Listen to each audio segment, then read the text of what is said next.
What up, guys?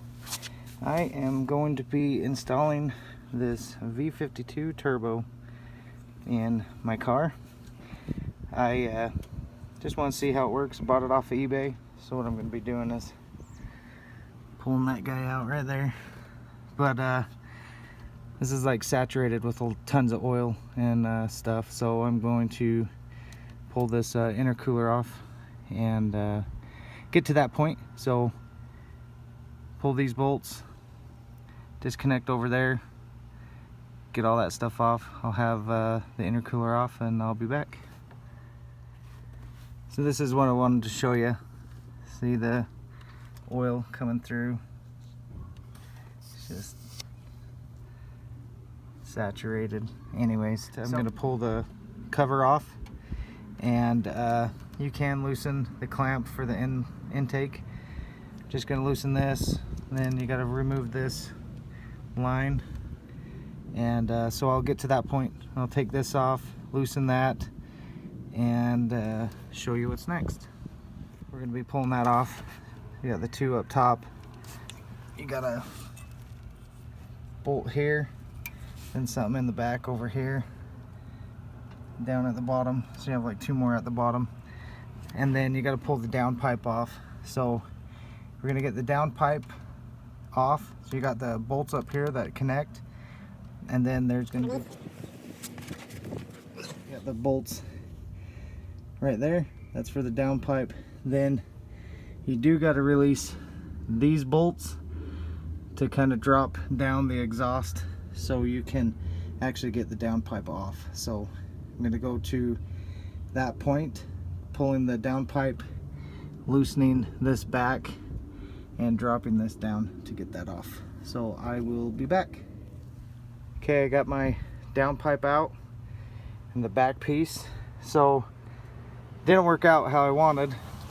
These are completely corroded off, so I can't even get a wrench on them or anything.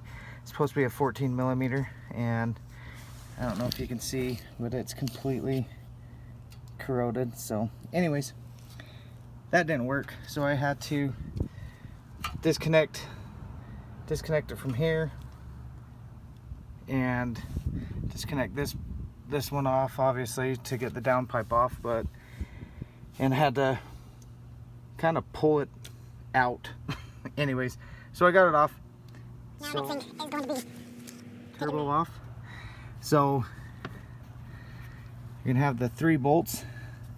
They're gonna be holding the turbo down, and already loosened the strap here.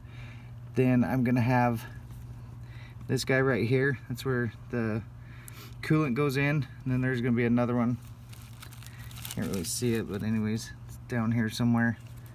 So I'm gonna have to disconnect those.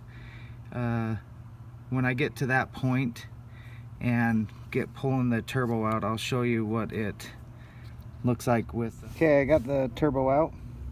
So I wanted to show you this. We gotta put the new studs over, the old studs, transfer them over. So if you take two of the nuts, put them back to back like that, you can take it out. So this one is gonna go like that. It's hard to do it, but use this one to back it off, then use this one to go back in to the new location. So just wanted to show you that. You can take it by backing this, and this will, you just thread it on there. Just super easy. Just thread them on, back them up to each other, and then it just creates a stop to where you can back this out. I've already done one just to show you, but anyways, then as you can tell, you got a lot of stuff that needs to move over. So you got the oil drain. So there, the new kit came with gaskets, so I'm gonna put those on as well. So what I'm gonna do is I'm gonna transfer everything over. So I'm gonna transfer the antifreeze line over, I'm gonna transfer the oil line, and then there's the other antifreeze line. Those go on the back end. Try not to make it go like that on the back. So I'm going to transfer those over, and I'll be back. So before I begin installing the turbo. Remember, you got to make sure your gasket is on. And you got the oil return line right down there where this hooks up, so you got to make sure that stab's in there. Don't want to get it all cinched down and then find out that that is not in properly. So remember, you got the oil return line right down there. Got to put your gasket on. I use a 90 pick. So when it presses down, I can take my 90 pick and kind of pull it around. And as you can tell, this has gotten chewed up, but whatever, it works. So anyways, so that's what I'm gonna do. This part I sped up just because it's just reminding you to make sure you put the oil return line back in and make sure you replace the gasket. I didn't replace my gasket because I like the thicker one, and the one that they gave me was really flimsy and small. Hey guys, so I got this all installed, all the parts on. It didn't fit exactly as my original.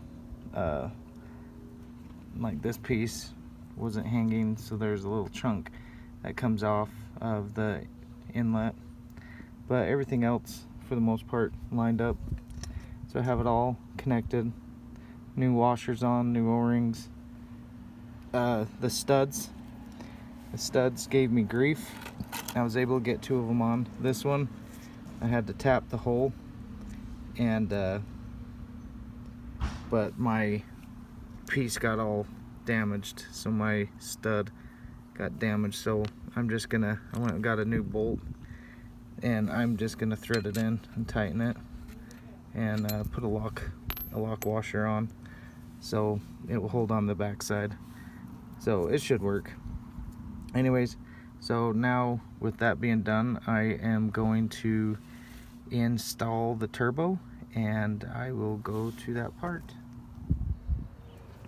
Okay, got the turbo in. I was looking at the gaskets they gave me, and they are kind of garbage. They're just like a single thickness in each one. And I was looking at mine. They don't look horrible, but they're like 3 gaskets, 3 to 4 gaskets in one. So I'm just gonna go ahead and use the old ones. And but anyways, just wanted to show I got everything hooked up. As you can tell, the turbos are different. So this oil feed line that holds in pretty much can take off, like don't need it, because it's on this new turbo. It does not have the housing for it, so we can just take that off. And but anyways, I got everything hooked up.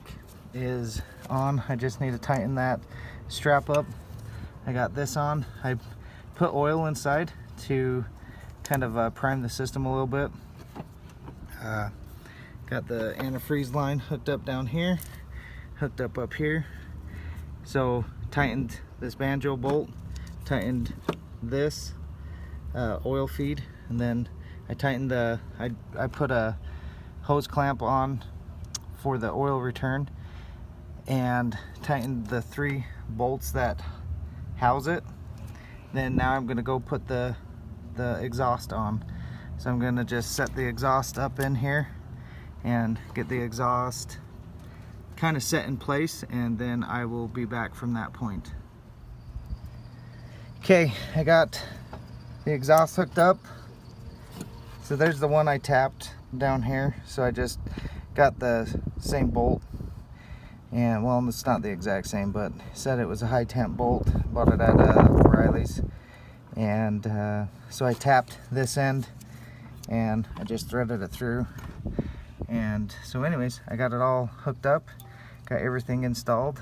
I noticed that the bolts that hook the intercooler on are the wrong size, so I'm gonna have to go back to the store and see what I can find to hook the intercooler on. That's pretty much all that is left. I have everything installed. I'll take you underneath. So we got my O2 sensor down there, the yellow line. Got that installed. Got that installed. On the side that holds it in. Got that installed that way. And got those guys on. Those ones are fun, but Got those on. Wish I would have bought an O2 sensor to replace that while it was out, but it's all right. I tried taking those off. I'm gonna have to cut them off. That's another day, another time. But I want to put a new gasket on there and seal it up and fix that. Possibly even just get a new downpipe. So we'll see, whatever money comes. Well, there you have it. All I got to do, what's left, is put the intercooler on, and that should be pretty straightforward. Once you remove it, you should know how to put it back on. And I will go to that point, and thanks for watching.